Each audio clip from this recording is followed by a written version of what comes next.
ನಮಸ್ಕಾರ ಸ್ನೇಹಿತರೆ backward classes welfare department ನ ಹುದ್ದೆಗಳೇನಿದೆ ಗ್ರೂಪ್ ಬಿ ಹುದ್ದೆಗಳು. ಸೊ ಅದರ ವಿಡಿಯೋನ ಕಂಟಿನ್ಯೂ ಮಾಡ್ಕೊಳ್ಳೋಣ. ಇವತ್ತು 6ನೇ ವಿಡಿಯೋ ನಾವು ಮಾಡ್ತಾ ಇರ್ತಕ್ಕಂಥ ಸೀರೀಸ್ ಅಲ್ಲಿ Karnataka state commission for backward classes act 1955 ಏನಿದೆ ಅದನ್ನ ಇವತ್ತು ನೋಡೋಣ. ನಾವು ಆಲ್ರೆಡಿ ರಿಸರ್ವೇಶನ್ ಪ್ರಕಾರ ಮಾಡ್ಕೊಂಡ್ ಬಂದಿದೀವಿ. ಏನ್ ನಿಮ್ಗೆ ಸಿಲೆಬಸ್ ಇದೆ ಪೇಪರ್ 2 ಗೆ ಸಂಬಂಧಪಟ್ಟಂತೆ. ರಿಸರ್ವೇಶನ್ ಇನ್ ಇಂಡಿಯಾ ಆಯ್ತು, ನ್ಯಾಷನಲ್ ಕಮಿಷನ್ ಬ್ಯಾಕ್ವರ್ಡ್ ಕ್ಲಾಸಸ್ ಆಯ್ತು, SC ST OBC ಆಕ್ಟ್ ಇದೆಲ್ಲ ಇದು ಮಾಡ್ಬೇಕು, ಕಾಯ್ದೆ ಮಾಡೋಣ. ಓಕೆ, ಇದು ಮಾಡ್ಬೇಕು. EWS ಆಯ್ತು, ಎಕನಾಮಿಕ್ ವೀಕರ್ ಸೆಕ್ಷನ್ ಆಯ್ತು, ಮತ್ತೆ ಇವಾಗ ನಾವು ಮಾಡ್ತಾ ಇರೋದು Karnataka state commission backward classes act 1955 functions and power of the commission. ಈ 1995 ಕಾಯ್ದೆ ಏನಿದೆ, ಸೊ ಇದನ್ನ ನಾವು ಇವಾಗ ಮಾಡ್ತಾ ಇದೀವಿ. ಈ ಆಕ್ಟ್ ಇದ್ರ ನೆಕ್ಸ್ಟ್ ಆಮೇಲೆ ಬರ್ತೇನೆ, ಇದಕ್ಕೆ 1990 ಆಮೇಲೆ ಬರ್ತೀನಿ. ಮತ್ತೆ ಅದಾದ್ಮೇಲೆ ನಿಮಗೆ OBC SC ST OBC act ಕೂಡ ಇದೆ 1990 ಅಂಡ್ ರೂಲ್ಸ್ ಬೇರೆ ಇದೆ 1992. ಓಕೆ, ಸೊ ಫಸ್ಟ್ ಇದನ್ನ ಮುಗಿಸೋಣ. This is very important. ಯಾಕೆ ಇಂಪಾರ್ಟೆಂಟ್? ಇದು ಬ್ಯಾಕ್ವರ್ಡ್ ಕ್ಲಾಸಸ್ ವೆಲ್ಫೇರ್ ಡಿಪಾರ್ಟ್ಮೆಂಟ್. ಹಾಗಾಗಿ Karnataka state commission for backward classes act ಏನಿದೆಯಲ್ಲ, so this is a most expected questions ಬರ್ತವೆ ಇದರಿಂದ ನಿಮ್ಗೆ. ನಾನು ಹೇಳ್ತೀನಿ ಹೋಗ್ತಾ, ಈ ಒಂದು ಎಕ್ಸ್ಪ್ಲೈನ್ ಮಾಡ್ತಾ ಮಾಡ್ತಾ ತಮಗೆ ಗೊತ್ತಾಗುತ್ತೆ. ಕ್ರಿಮಿಲಿಯರ್ ಕಾನ್ಸೆಪ್ಟ್ ಆಗಿದೆ. ಓಕೆ, ಸೊ ಇನ್ನು ಡಿಪಾರ್ಟ್ಮೆಂಟ್ಸ್ಗಳು, ಆ ಡಿಪಾರ್ಟ್ಮೆಂಟ್ಸ್ ಏನೋ ಅದ್ರ ಕೆಲಸ ಏನೋ ಇವೆಲ್ಲ ಮುಂದಿನ ಇದರಲ್ಲಿ ಈ ಕಾಯ್ದೆಗಳನ್ನ ಮುಗಿಸಿ ಆಮೇಲೆ ಇಲ್ಲಿ ಬಂದ್ಬಿಡ್ತೇನೆ. ಓಕೆ, ಸೊ ಅವಾಗ ನಾವು ಕಂಪ್ಲೀಟ್ ಸಿಲೆಬಸ್ ಮುಗಿಸ್ದಂಗ ಆಗತ್ತೆ. ಓಕೆ, ಸೊ PDF ಎಸ್ ತುಂಬಾ ಜನ ಕಮೆಂಟ್ ಮಾಡ್ತಾ ಇದೀರಾ, ಕೊಡ್ತೀನಿ ಸರ್. ಇದು ಕಂಪ್ಲೀಟ್ ಆದ್ಮೇಲೆ ಒಂದ್ PDF ನ ಪ್ರೊವೈಡ್ ಮಾಡ್ತೀವಿ. ಒಂದ್ ಸ್ವಲ್ಪ ಲಾಸ್ಟ್ ವಿ ಆರ್ ಟ್ಯೂನಿಂಗ್ ಅಲ್ಲಿ ಇದೀವಿ. ಈ ಒಂದು ಪೋರ್ಷನ್ಸ್ ಏನಿದೆ ಸ್ಕೀಮ್ಸ್ ಗಳ ಬಗ್ಗೆ ಅದ್ರ ಬಗ್ಗೆ ಹಾಕ್ತಾ ಇದೆ. ಸೊ ಆದ್ಮೇಲೆ ಒಟ್ಟಿಗೆ ನಿಮ್ಗೆ ಎಲ್ಲ ಒಂದು PDF ಪ್ರೊವೈಡ್ ಮಾಡ್ತೀವಿ ಸ್ನೇಹಿತರೆ. ಪ್ರೀವಿಯಸ್ ವಿಡಿಯೋಸ್ ನಾವು ಮಾಡಿರ್ತಕ್ಕಂಥದ್ದು ಪ್ಲೇ ಲಿಸ್ಟ್ ಲಿಂಕ್ ನಿಮ್ಗೆ ಡಿಸ್ಕ್ರಿಪ್ಷನ್ ಬಾಕ್ಸ್ ಅಲ್ಲಿ ಕೊಟ್ಟಿರ್ತೀನಿ, ಇದೇ ವಿಡಿಯೋದ ಕೆಳಗೆ. ಇದಕ್ಕೆ ಸಪರೇಟ್ ಪ್ಲೇ ಲಿಸ್ಟ್ ಮಾಡಿದೀವಿ. ಓಕೆ, ಹಾಗೆ ನಮ್ಮ ಟೆಲಿಗ್ರಾಮ್ ಮತ್ತು ಇನ್ಸ್ಟಾಗ್ರಾಮ್ ಫಾಲೋ ಮಾಡಿ, ಅಲ್ಲೂ ಕೂಡ ಲಿಂಕ್ ಶೇರ್ ಮಾಡ್ತೀವಿ. ನಿಮ್ಗೆ PDF ಅಪ್ಡೇಟ್ ಸಿಗ್ತಾ ಇರತ್ತೆ. ಫೈನ್, ಸೊ ಬನ್ನಿ ನಾನು ಡೈರೆಕ್ಟ್ ಆಗಿ ಬರ್ತೀನಿ. Karnataka state commission for backward classes act 1995. ಇದರಲ್ಲಿ ನಿಮ್ಗೆ ಒಟ್ಟು 4-5 ಚಾಪ್ಟರ್ಸ್ ಬರುತ್ತೆ ನೋಡಿ. ಚಾಪ್ಟರ್ 4 ಇದು 5 ಸರಿ, ಒಟ್ಟು 18 ಸೆಕ್ಷನ್. ಸೊ ಇಲ್ಲಿಂದ ಸ್ಟಾರ್ಟ್ ಆದ್ರೆ ಚಾಪ್ಟರ್ 1 ಇಂದ 2, 3, 4, 5 ಅಂದ್ರೆ 5 ಚಾಪ್ಟರ್ಸ್, 18 ಸೆಕ್ಷನ್ಸ್ ಇದೆ. ಸೊ ಇದು ಇಂಪಾರ್ಟೆಂಟ್, ಯಾಕಂದ್ರೆ ನಾವು ಯಾವ ಕಾಯ್ದೆ ಅವ್ನು ಕೊಟ್ಟಿದ್ದ ಸಿಲೆಬಸ್ ಅದರಲ್ಲಿ this is the latest one. ಅಂದ್ರೆ especially Karnataka state commission backward class ಏನು ಕೆಲಸ ಮಾಡ್ತಾರೆ, ಈ ಒಂದು ಕಾಯ್ದೆ ಅಡಿಯಲ್ಲಿ ಕೆಲಸ ಮಾಡ್ತಾರೆ. ಓಕೆ, ಅದ್ರಲ್ಲಿ ನೋಡಿ chapter 1 preliminary, short title, definition ಎಲ್ಲ ಇಂಪಾರ್ಟೆಂಟ್ ಅಲ್ಲ. ನಾನು ಹೇಳ್ತೀನಿ ಏನೇನು ಇಂಪಾರ್ಟೆಂಟ್ ಏನೇನು ಬರುತ್ತೆ ಅಂತ. ನೋಡೋಣ, if possible will complete today this chapter, otherwise next ಇದರಲ್ಲಿ ಕವರ್ ಮಾಡೋಣ, ಎಷ್ಟಾಗುತ್ತೆ ಅಷ್ಟು ಮಾಡ್ಬೋದು. ಸೊ ಬನ್ನಿ ಸ್ನೇಹಿತರೆ. ಇಲ್ಲಿ ಪ್ರಮುಖವಾಗಿ ಈ ಕಾಯ್ದೆ ಯಾವಾಗ ಬಂತು, ಡೇಟು, ಅಥವಾ ಯಾವಾಗ ರಾಜ್ಯಪಾಲರ ಅಪ್ರೂವಲ್ ಆಗಿ ಕಾಯ್ದೆ ಆಯ್ತು. So this is very important. Exam ಅಲ್ಲಿ ಕೇಳ್ತಾನೆ, ಡೇಟ್ ಡೈರೆಕ್ಟ್ ಆಗಿ ಕೇಳ್ತಾನೆ, ಮಂತ್, ಡೇಟ್ ಮತ್ತೆ ಇಯರ್. 1995 ಅಕ್ಟೋಬರ್ 2. ಸೊ ಯಾವಾಗ ಕಾಯ್ದೆ ಆಯ್ತು, ರಾಜ್ಯಪಾಲರ ಒಪ್ಪಿಗೆ ಬಿಟ್ಟ ತಕ್ಷಣ ಕಾಯ್ದೆ ಆಯ್ತು. ಅದಾಯ್ತಲ್ಲ, ವೆರಿ ಇಂಪಾರ್ಟೆಂಟ್. ಗೆಜೆಟೆಡ್ ಅಲ್ಲಿ ಹಾಕಿದಾಗ ಕಾಯ್ದೆ ಆಯ್ತು. ಓಕೆ, ನೆಕ್ಸ್ಟ್ ನಿಮಗೆ ಇದರಲ್ಲಿ ಬ್ಯಾಕ್ವರ್ಡ್ ಕ್ಲಾಸಸ್ ಅಂದ್ರೆ ಒಂದಷ್ಟು ಡೆಫಿನೇಷನ್ಸ್ ಕೇಳ್ತಾನೆ. ಯಾರು ಹಿಂದುಳಿದ ವರ್ಗಗಳು ಅಂತಂದ್ರೆ ಏನೊಂದು ಆಪ್ಷನ್ಸ್ ಕೊಡ್ಬೋದು. ಅರ್ಥ ಆಗ್ತಿದೆಯಲ್ಲ? ಕಮಿಷನ್ ಅಂದ್ರೆ ಏನು ಕೇಳ್ಬೋದು. ಈ ಬ್ಯಾಕ್ವರ್ಡ್ ಕ್ಲಾಸ್ ಕಮಿಷನ್ ಯಾವ ಸೆಕ್ಷನ್ ಅಡಿಯಲ್ಲಿ ಬರುತ್ತೆ ಕೇಳ್ಬೋದು. ಓಕೆ, ಸೊ ಹಾಗಾಗಿ ಇಲ್ಲಿ ನೋಡ್ತಾ ಹೋದ್ರೆ ಹಿಂದುಳಿದ ವರ್ಗಗಳು ಅಂತಕ್ಕಂಥದ್ದು ಏನು ಅಂದ್ರೆ SC ST. Okay, SC ST ಪರಿಶಿಷ್ಟ ಜಾತಿ ಪರಿಶಿಷ್ಟ ಪಂಗಡ ಹೊರತುಪಡಿಸಿ ಬೇರೆ ಇರ್ತಕ್ಕಂಥ ವರ್ಗಗಳೇನಿದೆಯಲ್ಲ ನಮ್ಮ ಕರ್ನಾಟಕದಲ್ಲಿ, 2A 2B ಕ್ಯಾಟಗರಿ 1. ಸೊ ಇವುಗಳನ್ನ ನಾವು ಏನಂತ ಕರಿತೀವಿ, ಹಿಂದುಳಿದ ವರ್ಗಗಳು ಅಂದ್ರೆ SC ST ಬಿಟ್ಟು. ಆಯ್ತಾ? Class citizens of other than scheduled caste and scheduled tribe. Correct ಆಗಿ ಹೇಳಿದಾನೆ, ಇದು ವೆರಿ ಇಂಪಾರ್ಟೆಂಟ್, ನೋಡ್ಕೊಳ್ಳಿ. ಆಯೋಗ ಅಂದ್ರೆ ಕರ್ನಾಟಕ ರಾಜ್ಯದಲ್ಲಿ ಹಿಂದುಳಿದ ಆಯೋಗ ಅಂತ ಇರಬೇಕು. ಅದನ್ನ ಸೆಕ್ಷನ್ ಅಥವಾ ವಿಭಾಗ ಅಥವಾ ಪ್ರಕರಣ 3ರ ಅಡಿಯಲ್ಲಿ ರಚಿಸಲಾಗುತ್ತೆ. ಇದ್ರ ಎಷ್ಟು ಜನ ಇರ್ತಾರೆ ನಾವು ಆಲ್ರೆಡಿ ಪ್ರೀವಿಯಸ್ ವಿಡಿಯೋಗಳ ನೋಡಿದೀವಿ. ಎಷ್ಟು ಜನ ಇರ್ತಾರೆ ಅಂತ, 5+ ಒಬ್ಬ ಅಧ್ಯಕ್ಷನಿರ್ತಾರೆ. ಮುಂದೆ ಅದ್ರ ಬಗ್ಗೆ ಡಿಸ್ಕಸ್ ಮಾಡೋಣ. ಪಟ್ಟಿಗಳು ಅಂದ್ರೆ ಲಿಸ್ಟ್. ಅಂದ್ರೆ ಸಂವಿಧಾನದಲ್ಲಿ ನಮ್ಗೆ ಏನಿದೆ, ಆರ್ಟಿಕಲ್ 15 ಸಬ್ ಕ್ಲಾಸ್ 4, 16 ಸಬ್ ಕ್ಲಾಸ್ 4, ಒಂದು ಶೈಕ್ಷಣಿಕವಾಗಿ, ಇನ್ನೊಂದು ಜಾಬ್ ರಿಲೇಟೆಡ್ ಸೆಕ್ಷನ್, ಆರ್ಟಿಕಲ್ 16 ಸಬ್ ಕ್ಲಾಸ್ 4 ಅಲ್ಲಿ ಏನು ಮೀಸಲಾತಿ ಅಡಿಯಲ್ಲಿ ಯಾರು ಬರ್ತಾರೆ ಅಂತ ಪಟ್ಟಿ ಮಾಡಲಾಗಿದೆ. ಯಾವ ಜಾತಿಗಳು ಯಾವುದು ಹಿಂದುಳಿದಂತ ಮಾಡಿದ್ದಾರೆ, ಅದು ಪಟ್ಟಿಗಳು ಅಂತ ಅರ್ಥ. ಲಿಸ್ಟ್ ಅಂದ್ರೆ ಸದಸ್ಯ ಅಂದ್ರೆ ಆಯೋಗದಲ್ಲಿ ಸದಸ್ಯ ಯಾರ ಮೆಂಬರ್ ಆಗಿರುತ್ತೆ ಅವರು ಸದಸ್ಯ. ಈ ಡೆಫಿನೇಷನ್ಸ್ ಗೊತ್ತಿರಬೇಕಾದ್ರೆ ಮುಂದೆ ಈ ಪದಗಳನ್ನ ಹೆಚ್ಚು ಬಳಸ್ತಾ ಹೋಗ್ತೀವಿ, ಆಗ ನಿಮಗೆ ಅದು ಗೊತ್ತಾಗ್ಬೇಕು. ಸದಸ್ಯ ಅಂದ್ರೇನು, ಲಿಸ್ಟ್ ಅಂದ್ರೇನು, ಪಟ್ಟಿ ಅಂದ್ರೇನು, ಸೊ ಇವೆಲ್ಲ ನಿಮ್ಗೆ ಗೊತ್ತಿರಬೇಕು. ಹಾಗಾಗಿ okay, and this is very most important. Chapter 2 ಲಿ ನಿಮ್ಗೆ ಹಿಂದುಳಿದ ವರ್ಗದ ಆಯೋಗದ ಸ್ಟ್ರಕ್ಚರ್ ಹೆಂಗಿರ್ಬೇಕು, ಕಾಯ್ದೆ ಅಂದ್ರೆ constitution of backward classes of Karnataka. ಎಷ್ಟು ಜನ ಇರ್ತಾರೆ, ಏನು ನಾವು ಓದಿರ್ತೀವಲ್ಲ NCBC ಎಷ್ಟು ಜನ ಇದ್ದಾರೆ, ಆ ತರ ಇಲ್ಲೂ ಕೂಡ. ಇಲ್ಲಿ ಅಧ್ಯಕ್ಷ ಒಬ್ಬ ಇದ್ದೇ ಇರ್ತಾನೆ, ಅದೇ ಹಿಂದುಳಿದ ಆಯೋಗದ ಅಧ್ಯಕ್ಷ. ಅವ್ರು ಹೈಕೋರ್ಟ್ ನ್ಯಾಯಾಧೀಶ ಅಥವಾ ಹೈಕೋರ್ಟ್ ನ್ಯಾಯಾಧೀಶರಾಗಿ ಸಾಮಾಜಿಕ ವಿಜ್ಞಾನಿಯಾಗಿ ನೇಮಕಗೊಳ್ಳಲು ಅರ್ಹ ಯಾರಾಗಿರ್ತಾರೆ ಅವರು ಅದರ ಅಧ್ಯಕ್ಷ ಆಗಿರ್ತಾರೆ. ಅಂಡ್ ಈ ಕರ್ನಾಟಕ ಹಿಂದುಳಿದ ವರ್ಗಗಳ ಆಯೋಗ ಕಚೇರಿ ಬೆಂಗಳೂರಿನಲ್ಲಿ ಇದೆ, ಅದು ಗೊತ್ತಿರಬೇಕು. ಓಕೆ, ಅದು ಕೂಡ ಮೆನ್ಷನ್ ಮಾಡ್ಬಿಟ್ಟಿದ್ದಾರೆ. ಎಲ್ಲಿರುತ್ತೆ, ಬೆಂಗಳೂರಿಂದ ಕಾರ್ಯನಿರ್ವಹಿಸುತ್ತೆ. ಮೀಟಿಂಗ್ ಎಲ್ಲ ಕಡೆ ಮಾಡಬಹುದು, ಬಟ್ ಮೇನ್ ಅದರ ಪ್ರಧಾನ ಕಚೇರಿ ಹೆಡ್ ಕ್ವಾರ್ಟರ್ಸ್ ಬೆಂಗಳೂರಲ್ಲಿ ಇದೆ. ಓಕೆ, ಒಬ್ಬ ಅಧ್ಯಕ್ಷ, ಫೈನ್. ಇನ್ನು ಉಳಿದಂತೆ 5 ಜನ ಸದಸ್ಯರು ಇರ್ತಾರೆ, ಅದು ನಿಮಗೆ ಗೊತ್ತಿರಬೇಕು. ಮತ್ತೆ ಅದರ ಕಾರ್ಯದರ್ಶಿ ಸೆಕ್ರೆಟರಿ ಕೂಡ ಅಲ್ಲಿ ಆಯೋಗದ ಸದಸ್ಯ ಒಬ್ಬರು ಸೆಕ್ರೆಟರಿ ಆಗಿರ್ತಾರೆ. ಯಾವ ಆಯೋಗದ ಸದಸ್ಯ? ಡೈರೆಕ್ಟರ್, ಹಿಂದುಳಿದ ವರ್ಗ ಮತ್ತು ಅಲ್ಪಸಂಖ್ಯಾತರ ಇಲಾಖೆ. Okay, the director backward class and monetary department ಅಲ್ಲಿ ಮೆಂಬರ್ ಸೆಕ್ರೆಟರಿ ಇರ್ತಾರಲ್ಲ, ಅವರು ಕಮಿಷನ್ ಅವನು ಈ ಸೆಕ್ರೆಟರಿ ನಿರ್ದೇಶಕನಾಗಿರ್ತಾನೆ. ಓಕೆ, ಇವೇನಷ್ಟು ಇಂಪಾರ್ಟೆಂಟ್ ಅಲ್ಲ, ಬಟ್ ಎಷ್ಟು ಜನ ಇರ್ತಾರೆ? 1+5, ಅದು ಗೊತ್ತಿರಬೇಕು. ನೆಕ್ಸ್ಟ್ ಸೆಕ್ಷನ್ 4 ಅಂದ್ರೆ ಪ್ರಕರಣ ಅಥವಾ ವಿಭಾಗ 4ನೇದು ಏನ್ ಹೇಳುತ್ತೆ ನೋಡಿ, ಇದು ಇಂಪಾರ್ಟೆಂಟ್ ಆಗುತ್ತೆ. ನಾವು ಹಳೇದ್ ಮುಂದೆ ಓದ್ತೀವಿ ಕಾಯ್ದೆಗಳು 1990 ಅದೆಲ್ಲ ಇಲ್ಲ ಅಂದ್ರೂ ಈ ಸೆಕ್ಷನ್ಗಳು ಡೈರೆಕ್ಟ್ ಆಗಿ ಕೇಳ್ತಾನೆ ಸರ್.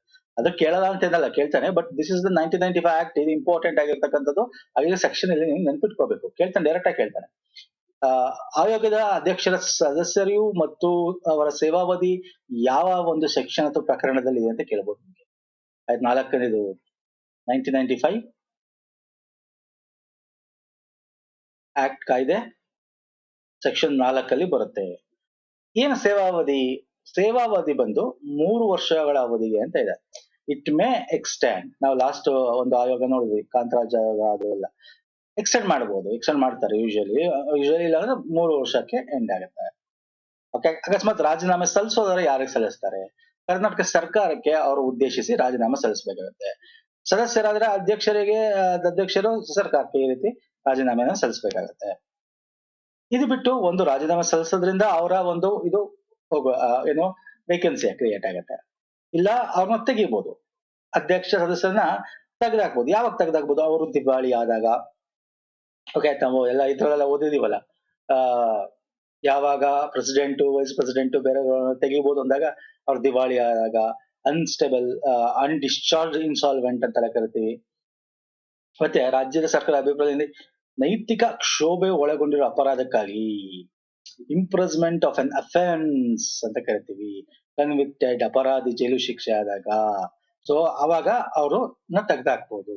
ಮತ್ತೆ ಮಾನಸಿಕ ಅಸ್ವಸ್ಥನಾದ್ರೆ, ಸಮರ್ಥನಾಗಿ ಕೆಲಸ ಮಾಡಕ್ ಆಗಲ್ಲ ಅಂದಾಗ, ಜೊತೆಗೆ ಅವರು ಮೀಟಿಂಗ್ ಏನ್ ನಡೆಸ್ಬೇಕು, ಕಂಟಿನ್ಯೂಸ್ 3 ಮೀಟಿಂಗ್ ಗೈರು ಹಾಜರಾದ್ರೆ, ಆಯೋಗದಿಂದ ಗೈರು ಹಾಜರಾದ್ರೆ ರಜೆಯನ್ನು ಪಡೆದೇನೆ without information continues 3 meeting continues, okay, ಸಭೆಗಳನ್ನು ಮಾಡಲಿಲ್ಲ ಅಂದಾಗ ಅವಾಗ ತೆಗೆದಾಕ್ಬೋದು.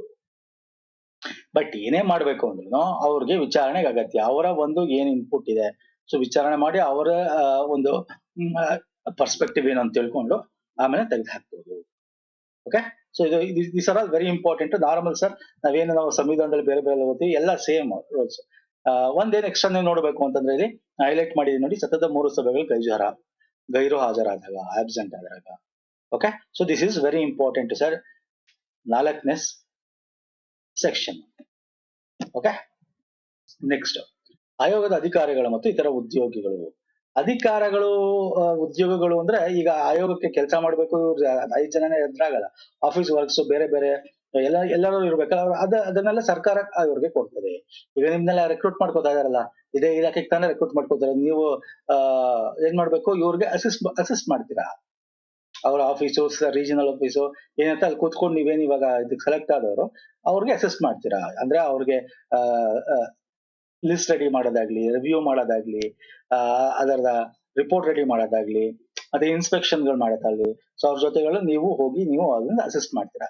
ಸೊ ಇದನ್ನ ಯಾರು ಕೊಡ್ತಾರೆ ನೀವು ಅಂತಂದ್ರೆ ಅಧಿಕಾರಿಗಳು. ಯಾರು ಕೊಡ್ತಾರೆ? ರಾಜ್ಯ ಸರ್ಕಾರ ಒದಗಿಸುತ್ತೆ. ಅದಕ್ಕೆ ನಿಮ್ಗೆ ಈ ರೆಕ್ರೂಟ್ಮೆಂಟ್ ಮಾಡ್ತಾ ಇರೋದು. ಅದಾಯ್ತಲ್ಲ. ನೆಕ್ಸ್ಟ್ ಅನುದಾನ, ಭತ್ಯೆಗಳು, ಸಂಬಳಗಳು, ಇದೆಲ್ಲ ಆಸ್ ಪರ್ ಅಲ್ಲಿ ಫೈನಾನ್ಸ್ ಅಂದ್ರೆ ಅವ್ರಿಗೆ ಏನು ಅಂತ ಫಿಕ್ಸ್ ಆಗಿರುತ್ತೆ. ಅವರ ಒಂದು ಕೆಲಸಕ್ಕೆ ಧಕ್ಕೆ ಬಾರದಂತೆ ಅದನ್ನ ವೇರಿ ಮಾಡಂಗಿಲ್ಲ. ಮತ್ತೆ ಅವ್ರಿಗೆ ಗ್ರಾಂಟ್ಸ್ ಅದು ಇದೇನಿದೆ ಆಸ್ ಪರ್ ಸೆಕ್ಷನ್ 12 ಮುಂದೆ ಓದ್ತೀನಿ. ಓಕೆ, ತಿಳ್ಕೊಳ್ಳೋಣ ಸೆಕ್ಷನ್ 12 ಏನ್ ಬರುತ್ತೆ ಅಂತ. ಅಲ್ಲಿ ಫೈನಾನ್ಸ್ ಅಂಡ್ ಆಡಿಟ್ ಎಲ್ಲ ಬರುತ್ತೆ, ಫೈನಾನ್ಸ್ ಅಕೌಂಟ್ಸ್ ಎಲ್ಲ. ಸೊ ಅಲ್ಲಿ ನಾವು ಇದ್ರ ಬಗ್ಗೆ ಓದೋಣ, ಅಷ್ಟು ಇಂಪಾರ್ಟೆಂಟ್ ಅಲ್ಲ ಇದು. ಆಯ್ತಾ.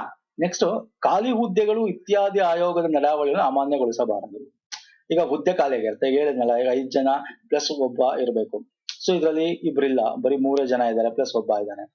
ಅಂದ್ರೆ ಏನೇ ಡಿಸಿಷನ್ ತಗೊಳ್ಳಿ, ಖಾಲಿ ಇದೆ, ಕಂಪ್ಲೀಟ್ ಇಲ್ಲ, ಈ ಒಂದು ಆಯೋಗ ಫುಲ್ಫಿಲ್ ಆಗಿಲ್ಲ, ಅಥವಾ ಇಲ್ಲಿ ಫುಲ್ಫಿಲ್ ಆದ್ರೂ ಕೂಡ ಆಮೇಲೆ ಅವನ್ನ ತೆಗ್ದಾಕ್ಬಿಡ್ತಾರೆ, ಅಮಾನತು ಮಾಡ್ತಾರೆ ಬಿಕಾಸ್ ಆಫ್ ಬೇರೆ ಬೇರೆ ರೀಸನ್ಸ್ ಏನು ಓದ್ವಿ. ಹಾಗಂತ ಇಲ್ಲಿ ಏನ್ ಡಿಸಿಷನ್ ತಗೊಂಡಿರ್ತದಲ್ಲ ಅದು ಅಮಾನ್ಯಗೊಳಿಸಕ್ಕಾಗಲ್ಲ, ದೋಷ ಅಂತ ಹೇಳಕ್ಕಾಗಲ್ಲ.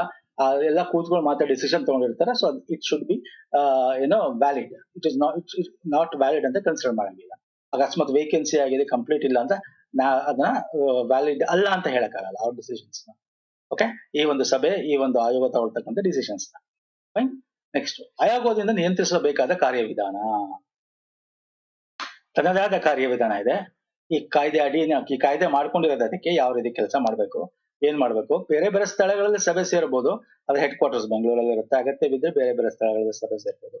ಸೊ ಮತ್ತೆ ಏನೇನಿದೆ ಡಿಸ್ಕಷನ್ ಸರ್ಕಾರದ ಅಧಿಕಾರಿಗಳ ಜೊತೆ, ಕಾರ್ಯದರ್ಶಿ ಜೊತೆ, ಸೊ ಇದಕ್ಕೆ ಹಿಂದುಳಿದ ವರ್ಗಗಳಿಗೆ ಸಂಬಂಧಪಟ್ಟಂತೆ, ಸೊ ಅದೆಲ್ಲ ಆಸ್ ಪರ್ ದಿಸ್ ಕಾಯ್ದೆ ಅಡಿಯಲ್ಲಿ ಏನಿದೆ ಅದರ ಪ್ರಕಾರ ಕೆಲಸ ಮಾಡ್ತಾರೆ.